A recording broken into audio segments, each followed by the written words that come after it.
ఓం సాయిరామ్ సమర్థ సద్గురు సాయినాథ్ మహారాజ్ కి జై. సాయి బిడ్డలందరికీ నమస్కారం అండి. ఎలా ఉన్నారు ఫ్రెండ్స్? ఏం చేస్తున్నారండి? అందరూ బాగున్నారు కదా? మన సాయినాథుని దయ వల్ల అందరూ బాగున్నారని, బాగుండాలని మనస్ఫూర్తిగా బాబా వారిని కోరుకుంటూ ఆ సాయినాథుని కృపా కరుణ కటాక్షములు మనందరిపైన నిండుగా మెండుగా ఉండాలని మనస్ఫూర్తిగా బాబా వారిని వేడుకుంటూ ఈరోజు వీడియో స్టార్ట్ చేస్తూ ఉన్నాను. అంతకంటే ముందుగా మనలో కనుక ఎవరైనా కొత్తగా మన ఛానల్ ఫాలో అవుతున్నట్లయితే ప్లీజ్ తప్పకుండా సబ్స్క్రైబ్ చేసుకోండి. అలాగే మీకు వీడియో నచ్చినట్లయితే చిన్న లైక్ ఇచ్చి సపోర్ట్ చేయండి. మరి మన సాయినాథుడు మనకు ఏమి సందేశం ఇవ్వబోతూ ఉన్నారో తెలుసుకుందామా? మరి బిడ్డ, నమ్మకము కర్మాచరణం గురించి నాపై పూర్తిగా బాధ్యత ఉంచి నిశ్చింతగా ఉండు అని బాబా మనకు ధైర్యం చెప్పారు. కానీ మళ్ళీ నీ కర్తవ్యం నువ్వు సక్రమంగా నిర్వర్తించు బిడ్డ అన్న మాట కూడా సాయినాథుడి నోటి నుండి మనకు వెలువడినదే కదా. అయితే భగవంతుని మీద నమ్మకంతో మన దైనందిన జీవనంలో చేయాల్సిన కర్మలన్నీ చేయాలనే విషయం తెలుసుకోవడమే ఆధ్యాత్మిక సాధనలో మొదటి ఘట్టం, తొలి ఘట్టం అదే కదా. జీవితము అనే పడవ ముందుకు నడవాలి అంటే కనుక రెండు తెడ్లు వేయాలి. ఒకటి నమ్మకం, మరొకటి కర్మాచరణం. మొదట నమ్మకం అనే తెడ్డు మాత్రమే ఉపయోగించాము, పడవ గుండ్రంగా తిరగడం మొదలు పెడుతుంది. దాన్ని వదిలి కర్మాచరణం ఉపయోగించాం, అప్పుడు అదే పరిస్థితి. పడవ ఉన్న చోటే ఉండి గుండ్రంగా తిరుగుతుంది. ఇలా కాదని నమ్మకము కర్మాచరణము అనే తెడ్లను రెండు చేతుల్లో పట్టుకుని పడవ నడిపాం కదా.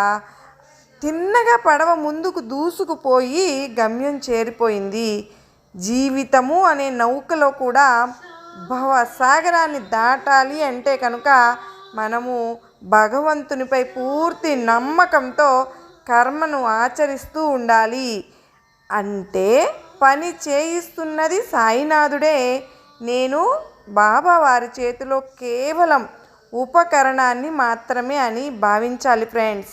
ఈ పని వల్ల వచ్చే కీర్తి ప్రతిష్టలు, సుఖ సంతోషాలు, లాభ నష్టాలు నావి కావు.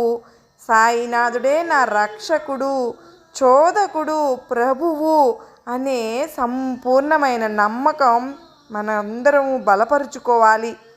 మనం ఎప్పుడైతే బలపరుచుకుంటామో ఆ విధమైన నమ్మకాన్ని మనం పెంచుకుంటూ ఉంటామో కర్మాచరణను సమన్వయం చేసుకుని ప్రవర్తించుతామో అప్పుడు మన జీవితాలు ఎంతో సుఖంగా ముందుకు సాగుతూ ఉంటాయి. ఇంకా బాబావారిని నమ్మిన వారి జీవితాలలో ఇంకా కష్టాలు ఉండవు అని అనుకోకూడదండి. దైవాన్ని నమ్మినా కూడా కష్టాలు సంచిత కర్మలు ఫలంగా మనకు ఎదురు వస్తూనే ఉంటాయి.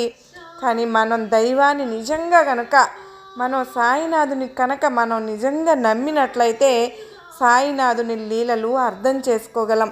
ఫ్రెండ్స్, నేను మీతో ఇక్కడ ఒక చిన్న విషయాన్ని పంచుకోవాలి అనిపించింది. కర్మను గురించి మాట్లాడుతూ ఉంటే నన్ను మన ఫాలోవర్స్లోనే మన వీడియోస్లోనే చూసే వాళ్ళల్లో రోజు రెగ్యులర్గా నేను మెసేజ్లు కామెంట్స్ చూస్తానండి.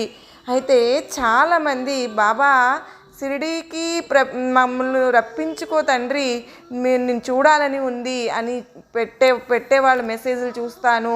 అంత మాత్రమే కాదు ఫ్రెండ్స్, లైవ్లో కూడా అంటూ ఉంటారు, బాబా నా బిడ్డని రక్షించు అని. ఒకళ్ళు పేరు అయితే కన్ఫామ్గా నేను అబ్జర్వ్ చేయలేదు, కానీ రెగ్యులర్గా పెట్టేవారు, బాబా నా బిడ్డను రక్షించు, బాబా నా బిడ్డను రక్షించు, హాస్పిటల్లో ఉన్నాడు, నా బిడ్డను రక్షించు అని చెప్పి ప్రతిరోజు పెడితే నేను మిగతా మెసేజ్లకి టైం ఉన్నా లేకపోయినా ఈ వీడియోస్ అప్లోడ్ చేసుకోవడం ఇవన్నీ చేసుకోవడంలో బిజీగా ఉన్నా కూడా అటువంటి మెసేజ్లకు మాత్రం వెంటనే రిప్లై ఇస్తాను ఫ్రెండ్స్. ఎందుకు అంటే ఆ మెసేజ్ రూపంలో సాయినాథుని బ్లెస్సింగ్స్ వాళ్ళకి వెళ్ళాలి అన్న సదుద్దేశంతో మాత్రమే. అయితే ఒక్కరోజు సడన్గా మంచి మెసేజ్ ఒక వీడియోకి కామెంట్ ఏమొచ్చింది అంటే, బాబా నేను నిన్ను నమ్మాను, కానీ బాబా నా బిడ్డను తీసుకెళ్ళిపోయావు, బట్ కానీ నేను నిన్ను ఆరాధిస్తూనే ఉన్నాను. నాకు చాలా బాధగా ఉంది, చాలా కోపంగా ఉంది బాబా అని చెప్పి మెసేజ్ పెట్టేసరికి మానవ మాతృములుగా మనకు కొంత డిసప్పాయింట్మెంట్ కలుగుతుంది.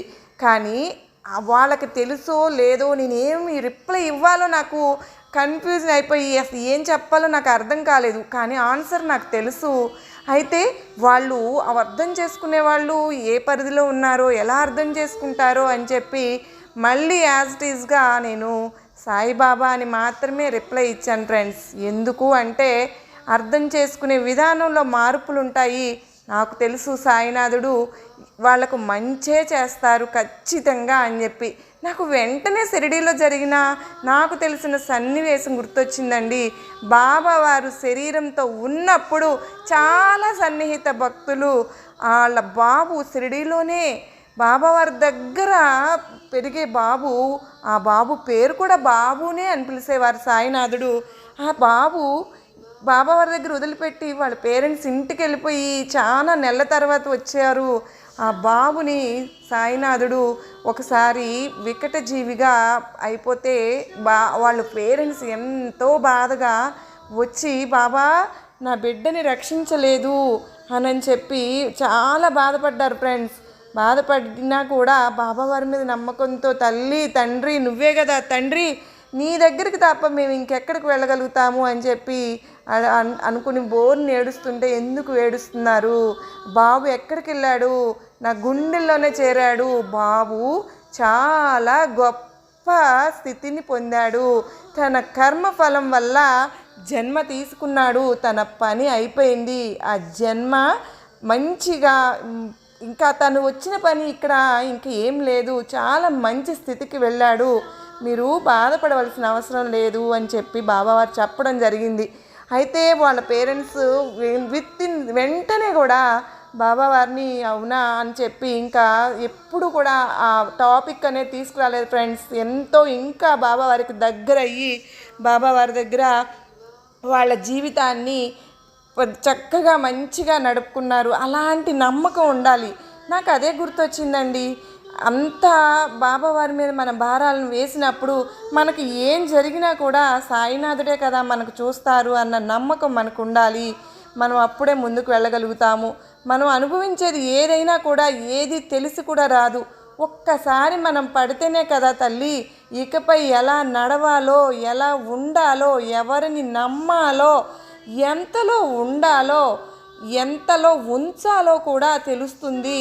నువ్వు చాలా ధైర్యంగా ఉండాలమ్మా. తొక్కబడిన చోట ఎదిగి చూపించినప్పుడే ఇతరులకు నీ సంగతి అర్థమవుతుంది బిడ్డ. నీ ఉనికి ఎలాంటిది అన్నది, నీ వ్యక్తిత్వాన్ని ఎంత గొప్పది అన్నది, అలాగే నీ స్థిరత్వం ఎంతలా ఉంది, ఎంత దృఢమైనది అన్నది. అందుకే తొక్కబడిన చోటే ఎదిగి చూపించడమే గొప్ప సమాధానం అవుతుంది తల్లి. గుర్తుంచుకో, నేను నీకు నిజానికి విలువ లేని చోట ఎప్పుడు కూడా నిశ్శబ్దంగా ఉండడమే మంచిదమ్మా. నువ్వు ఈ విషయాన్ని గ్రహించు. నేను జీవితంలో ఎప్పుడు కూడా నీకు చేసిన తప్పును ఒప్పుకోవడానికి మనసు ఎప్పుడు ఒప్పుకోదు. ఎప్పుడు ఆలోచన చెయ్యని తప్పుని ఎదిరించడానికి కూడా ఎప్పుడు భయపడవద్దు. నువ్వు అర్థం చేసుకో బిడ్డ. మనల్ని నిజంగా ప్రేమించే బంధం ఎప్పుడూ కూడా మనల్ని సంతోషపరిచి మనల్ని ఆ ఆనందాన్ని చూపించేందుకు మాత్రమే ఆశపడుతుంది. కానీ గుడిసెలో ఉన్న అంతఃపురంలో ఉన్నా కూడా మన ఆలోచనలు అనుసరించి మాత్రమే మనకు జీవితం ఉంటుంది అని అర్థం చేసుకో బిడ్డ. ఒకటి చెప్పనా, నీ జీవితం మీద అత్యంత ప్రభావం చూపించిన వ్యక్తులు మాత్రమే మీతో అతి తక్కువ కాలం మాత్రమే వాళ్ళు ఉంటారు. నువ్వు అది గుర్తుపెట్టుకోవాలి బిడ్డ. ఎప్పుడు కూడా నువ్వు సంబంధాలు, ఒక బంధము మనల్నందరినీ కూడా ఒక్కటిగా కలిపి ఉంచుతుంది. కానీ కొంతమంది వ్యక్తులు ఉంటారు చూడు, ఎలా ఉంటారు అంటే కనుక ఈ సంబంధాలు అనే విషయంలో పరిమితులను కలిగి ఉంటారు. సంబంధం అంటే ఇలాగే ఉండాలి లేదా అలాగే ఉండాలి అని, ఈ సంబంధం కోసం నేను ఇన్ని పనులు చేశాను అని గొప్పలు చెప్పుకుంటూ ఉంటారు.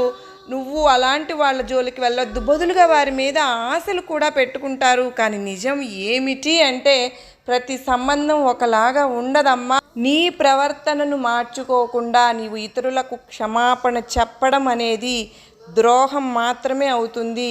నీ ప్రవర్తన ఇంకా మంచి నడవడికి నచ్చకుండా నీకు దూరమైన వ్యక్తులు కూడా కోరుకునేది నీలో మార్పుని మాత్రమే. నీ నుండి క్షమాపణ మాత్రం ఎంత మాత్రము కాదు.